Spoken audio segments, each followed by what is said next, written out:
Great. Now, see, Dwayne, you like put on your like fancy jacket. Now I feel underdressed. I thought we were doing like total Zoom family, but you look I, nice. So I put on my only jacket, basically.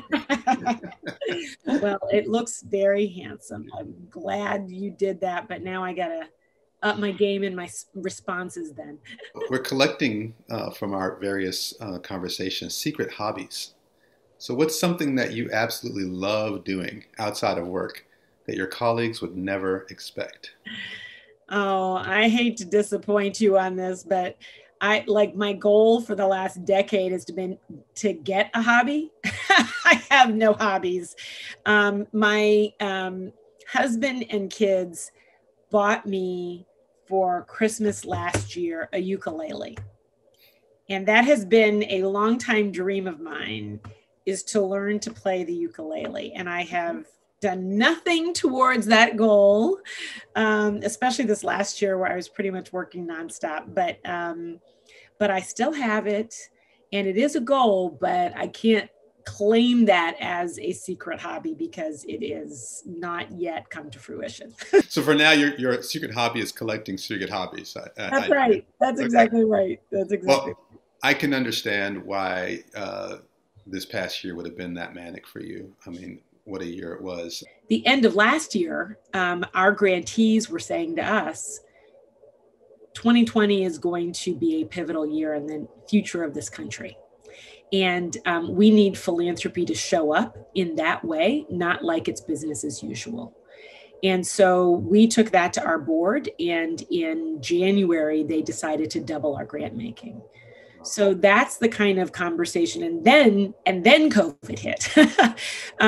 But we really wanted the groups that we knew were fighting for, really contesting for power to define what our democracy is going to look like, and contesting for power to assure that the communities that they're working in were not excluded from this democracy, which has been the effort for so long around a concerted plan of voter suppression. And voter suppression takes many forms. It's legal, it's all of those things. But a major part of voter suppression is telling people that they don't matter, telling them that they're the other, and discouraging them from believing that their votes will be counted.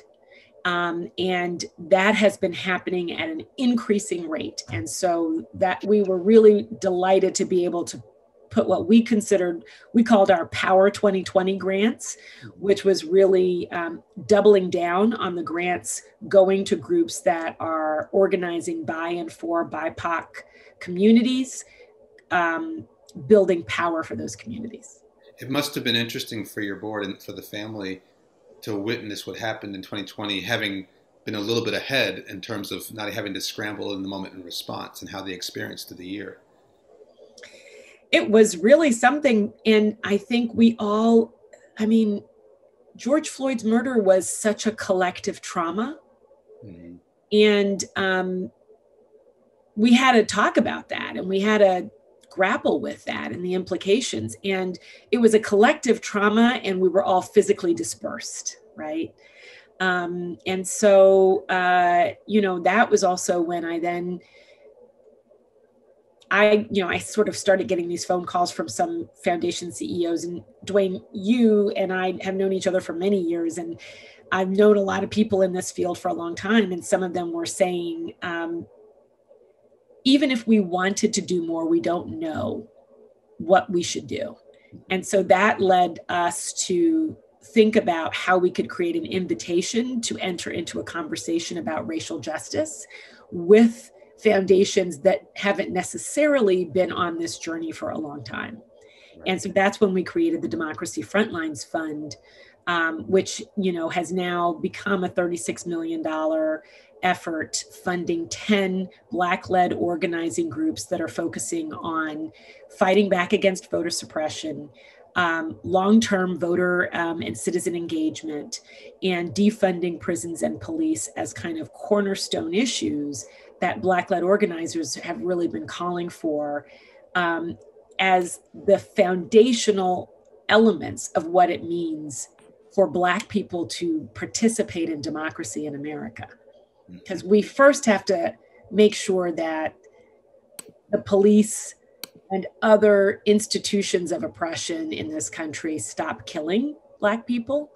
And then we have to think about, what do we invest in that actually addresses bringing all of us back into a democracy that's really by and for the people. So while others were talking about how to invest in BIPOC communities, you guys were doing that work.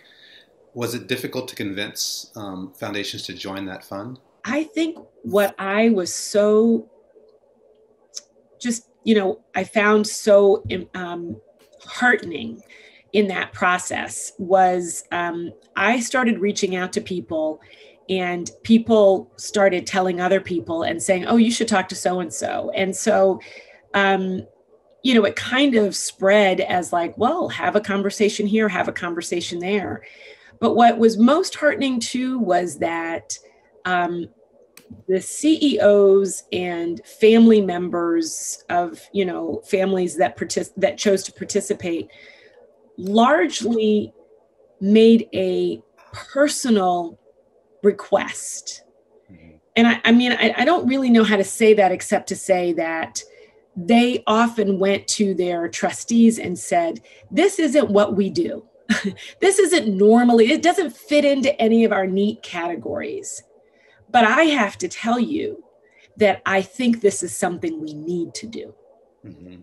And so I think there was an incredible amount of leadership of people putting personal capital on the line to the folks they normally have to convince. And let's face it, in philanthropy, often we as leaders, and I did that, I should say, with my trustees, because we had already, imagine going to your trustees after they've just doubled your grant making. And I'm like, oh, and one more thing, right? Because we invested in the Democracy Frontlines Fund too with additional dollars, right? So, it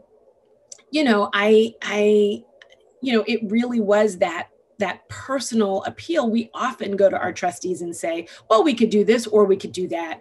And we sit at the same side, we sit with them and sort of look at things and objectively assess them with them. I think this was one of the times when the leadership moment called for people to say, no, I need you to hear me say that this is something we need to do. And so that was, I think, a distinct shift that I felt. You were working the resource end, talking to trustees and families and partners to get dollars. How did you work the other end to be able to make sure that those investments were landing in places where you really were building power for the moment? Yeah. Luckily, I have an amazing team at Libra. And so the conversations we had were asking I sort of went to my team and said, how can we structure this in a way that honors exactly what you just described, sort of this sense of how do we know the groups that are the most critical? I think the criteria we really thought about is it has to be multiple years, right? It can't just be a one-year thing. There are cornerstone organizations that we can invest in, right? Those are the groups that we need to identify to be on this slate of grantees. And we know of some of those organizations, but let's pull together a group, a brain trust of folks who can help really edit that list, look at it, give us new suggestions for groups we may have forgotten, and curate the list to be the ones that we want. And so that's when we brought in this brain trust of 9 people who are really trying to help, who built that list for us of the slate of organizations. And they are this incredible group of women of color who work deeply and closely with movement organizations and really helped surface, refine, and finalize that list.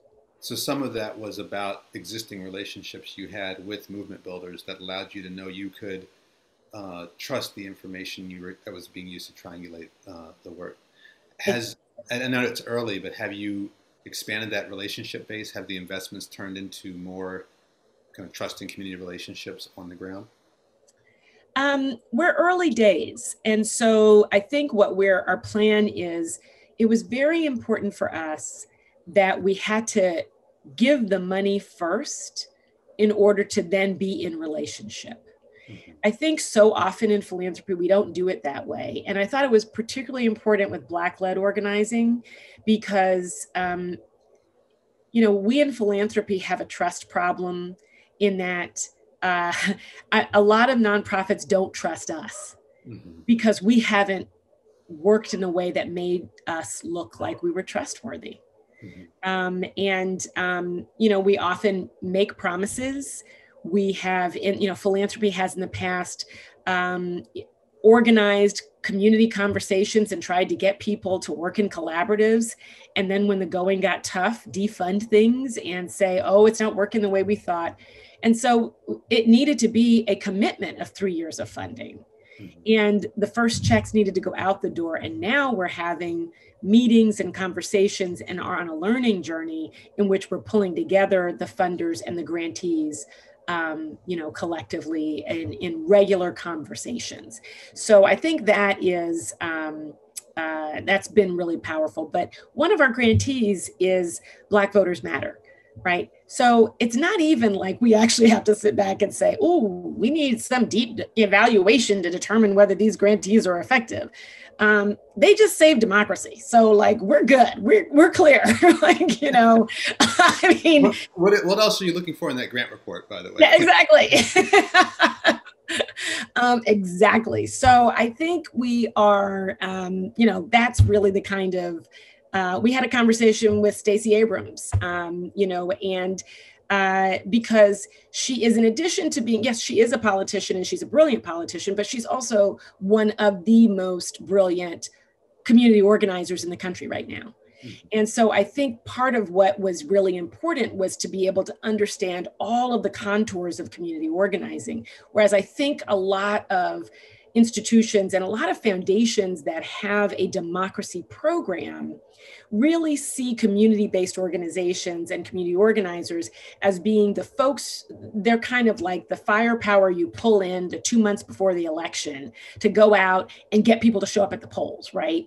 And, these organizers are saying, no, no, no, no, no. We actually are pulling people together for long-term change. We have policy recommendations. We have candidates we'd like to run for office. We have a plan for how we're going to actually restructure things so that our communities are actually not suffering from the disinvestment they've been suffering from. You're an acknowledged leader in this region and in the field for what you've done and what you're doing. What would success look like to you from your perspective in terms of influencing philanthropy? 5 years from now, what would your wildly successful headline look like? Well, I'm gonna quote, I just mentioned Latasha Brown, I'm gonna quote her. And she says, racism makes every system broken. Mm. And for me, what success would look like is that every foundation has integrated the concepts and the effort and the philosophy of anti-racism, no matter what their program areas are. Because we have to be anti-racist in every single way, because otherwise we're not really going to be able to address the complete systemic failures that are happening in education, in housing, in healthcare, in democracy.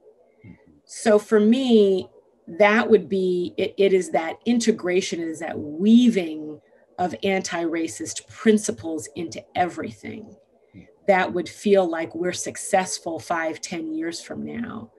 And that's deep work, but I think that's what we're beginning to do now. Right. As interesting as you were even saying, I was thinking about how just 2 years ago saying anti-racist in many settings in philanthropy would put a tense charge in the room because of the discomfort with that. And the notion tended to be, well, we need to avoid that because it's discomforting. But that's the very reason we need to confront it, right? And right. So that quote is really quite powerful. I'm going to switch gears a little bit in the home stretch here. I want to hear what you've learned about yourself in doing this work. What have you learned about your own journey in leading an organization, leading wealth and the families in trying to make change? I think one of the things I've learned is that it's not possible to do this work by yourself. And what I mean by that is that we give each other courage in community. And so it has been really important to me to have, for example, the members of the Brain Trust that helped us to really birth and launch the Democracy Frontlines Fund. Also to have the other members of the the other foundations who are driving and thinking and asking and talking and discussing, and that's really important. It's important to be in communities like Solidaire. It's important for folks to be in communities like Resource Generation. It's important for people to be in groups like Northern California Grant Makers, right? You guys are doing some incredible work with the workshop that you're leading now around, whiteness in philanthropy and trustees. That's extraordinary leadership. And I really appreciate you for doing that. And I think those are the kinds of conversations and those are the kinds of communities that give us the courage, because it's very hard to do this work all by ourselves and to stay courageous all the time. I remember talking to the Brain Trust members and a couple of the initial foundations that had agreed to join. And I said, I think it's important for us in establishing a process for exercising the muscle of what it means to give up decision-making power. That when the foundations commit to joining the Democracy Frontlines Fund, they don't decide who the grantees are going to be. And so much of my brain was saying to me, you can't do that. Nobody is going to do that. That's not the way foundations work. And, but it was so important because we were at this breaking point around race and this recognition that we need this racial reckoning. And so we had to find a way to say, folks in philanthropy, folks who are coming from privilege have to acknowledge that they don't understand the problems as well as people who are closer to the problems. And therefore, folks in philanthropy shouldn't be making all the decisions. Well, in fact, when you had that reaction that said, this is not how foundations work, in truth, it's not how foundations function. How foundations work is indeed the work you're pushing with what you're moving now. So appreciate that. Any message for a CEO who's just beginning this kind of journey with their team? When we first started out, we were going through what our values are as a team and as an organization. And I will say again, my amazing board said, why don't you as a staff take a crack at that and then bring that to us, and then we'll kind of work through it and talk through it. And the team came up with, our wonderful sets of values around humility and all these great things. And love was on there. And I sort of said to the team, I don't know, we are in Northern California, but come on now, right? And they were like, no, this is really important. And we took it to the board, and the board said, we think these are terrific. Why is love there? And, and so we, but it kind of stayed, and it has been incredibly important. And I think that because we are doing this work because we want to be in loving, beloved community with each other. And that has to be there, and it has to be present, and we can't be afraid to talk about it. And so I think my advice to a new CEO starting out is lead with love. It's essential, and don't be embarrassed, and put it out there, and it will lead you to more powerful work. There's such great power in leading with love and such great vulnerability. And I think that is why we so rarely see leadership willing to take that step. Mhm. because it's saying I'm willing to put myself out there in a way that you could harm me, That's right. but in fact, it's worth it. That's So right. um, I was sad to hear that your ukulele is collecting dust and not memories. So how are you finding joy in this moment of relentless work and undaunting challenges and taking on the five pandemics, as you will?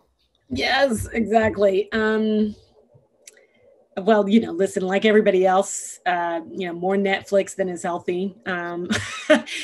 Definitely a higher caloric intake. My dirty little secret is that I do actually have potato chips every day. Like it's just a staple of my life. It's a comfort snack that I have to have.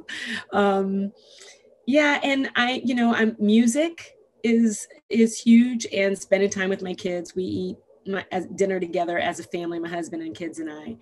Um, and my dogs and dog walks every day. I guess those would be the main things. I mean, honestly, what brings me joy has gotten really clear. And that's pretty much what it is. I really appreciate your time and insights, and most importantly, your work. It's a pleasure to be more connected than ever. So thank you for this. Same, Dwayne. And I am so excited. I don't know if I sent the email that I meant to, but that last NCG, the response to January 6th that you guys put out, I sent that to my board. I don't send much to my board. It was beautiful and so powerful and such the right message. And I just am so thankful and excited for your leadership at NCG. We're so lucky to have you. Great, thanks. Well, maybe we'll put that at the front and the end. No, Yeah, go ahead and put that in. I hope they didn't stop record. Thank you. All right. You guys take care. Thank you so much for inviting me. Take care.